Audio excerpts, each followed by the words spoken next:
आज राज ठाकरेंच्या शिवतीर्थावर मुख्यमंत्री आणि त्यांची भेट झाली. तास दीड तास चर्चा झाली आणि पुन्हा एकदा एकत्र येणार, महापालिकेच्या निवडणुकीच्या दृष्टीनं महत्वाची बैठक, असं सगळं सुरू झालेलं आहे. आणि मग तुमच्या शिवसेनेला बाजूला ठेवून त्यांना एकत्र येणार, कशाही पद्धतीच्या सगळ्या चर्चा आहे, काय सांगा? देवेंद्र फडणवीस साहेब हे विकासाचं राजकारण करण्याच्या मनस्थितीत आहे. प्रत्येकाला बरोबर घेऊन आपण राजकारण केलं पाहिजे, हा त्यांचा मनोदय आहे. आणि त्यासाठी कोणीही असलं तर त्याच्याशी चर्चा साधण्याचा किंवा संवाद साधण्याचा त्यांचा प्रयत्न आहे. म्हणून आज राजसाहेबांशी जी चर्चा झालेली की त्या कारणास्तव झाली की तुमचा काही ऍक्शन प्लॅन असेल, तुम्हाला या महाराष्ट्राच्या हितासाठी काही करायची जर तुमच्या कल्पना असतील त्या संदर्भात मला वाटतं त्या चर्चा झाल्या. हे बघा, राजकारणामध्ये आजच्या घडीला राजसाहेबांकडे ना आमदार आहे ना खासदार आहे, परंतु तरी त्यांची भेट घेणं हे वेगळी भावना त्यांच्यामध्ये दिसून आलेली आहे. म्हणून ते आल्याने आमच्या राजकारणावर काही परिणाम होईल असं समजण्याचं काहीही कारण नाही. शिंदे साहेबांचे त्यांचे संबंध चांगले, राजसाहेबांची सर्वच लोकांशी राजकीय नेत्यांशी चांगले संबंध असल्यामुळे हा भेट मला वाटतं बहुतेक झाली असेल. अमित ठाकरेला जे राजक आहे त्यातून आमदारकी मिळेल अशी देखील चर्चा आहे. त्या संदर्भामध्ये निर्णय हा मुख्यमंत्री आणि दोन्ही उपमुख्यमंत्री मिळून घेतील.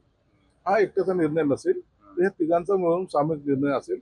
आणि अशी काही चर्चा झाल्याची मला तरी माहिती नाही. असं आहे की निवडणुकीपूर्वी आघाडी किंवा युती जी आहे ती झाली नाही आणि एकनाथ शिंदे तुमचं त्याला जे कारण होतं ते त्यांच्या मुलाच्या विरोधातली आपली उमेदवारी असंही बोललं जात होतं ना. आता पुन्हा ते एकत्र येत आहेत. राजकारणामध्ये चालतं ना, आमचे काही वैयक्तिक भांडणं थोडी आहेत. म्हणून आज जर त्यांची भेट होत असेल किंवा एकनाथ शिंदे साहेब त्यांच्याशी मागे बोललेले आहेत, म्हणून विधानसभेच्या निवडणुकीचा आणि याचा अर्थ लावण्याचा काही आवश्यकता नाही. बरं, उदय सामंतांनी नाराजी व्यक्त केली, परस्पर निर्णय घेतात, त्यामुळे उदय सामंतांचा संताप झालाय आणि थेट नाराजीचं पत्रच लिहिलंय त्यांनी मुख्यमंत्र्यांनी. नाही, काही गोष्टीमध्ये काही अधिकारी जे करतायत ना त्या संदर्भामध्ये अनेकांच्या नाराजगी आहेत. उदय सामंतांनी ती बोलून दाखवली. उद्या अनेक मंत्री सुद्धा बोलतील असं अंदाज आहे. परंतु अशा पद्धतीने जर कामकाज अधिकारी चालवायचा प्रयत्न करत असतील तर ते आम्ही चालू देणार नाही, एवढं मात्र निश्चित आहे. आपली काही तक्रार आहे आपल्या खात्याअंतर्गत? नाही, आतापर्यंत नाही, परंतु अनेक लोकांचे तक्रार माझ्याकडेही आलेल्या आहेत आणि त्या संदर्भामध्ये आम्ही मुख्यमंत्री साहेबांशी बोलणार सुद्धा आहे. उपमुख्यमंत्री एकनाथ शिंदेंना आपत्ती व्यवस्थापनाचा वगळलेला आहे, मात्र अजित पवार त्या समितीत आहेत.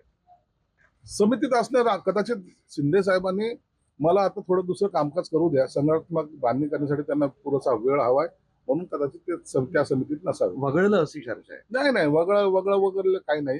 मुळात ते खातच त्यांच्याकडे होतं म्हणून वगळायचा प्रश्न येत नाही. परंतु त्यांनी कदाचित ती मागणी केली असेल म्हणून ते तिथं काम करण्यास थोडंसं मागे हात त्यांनी केलेली आहे.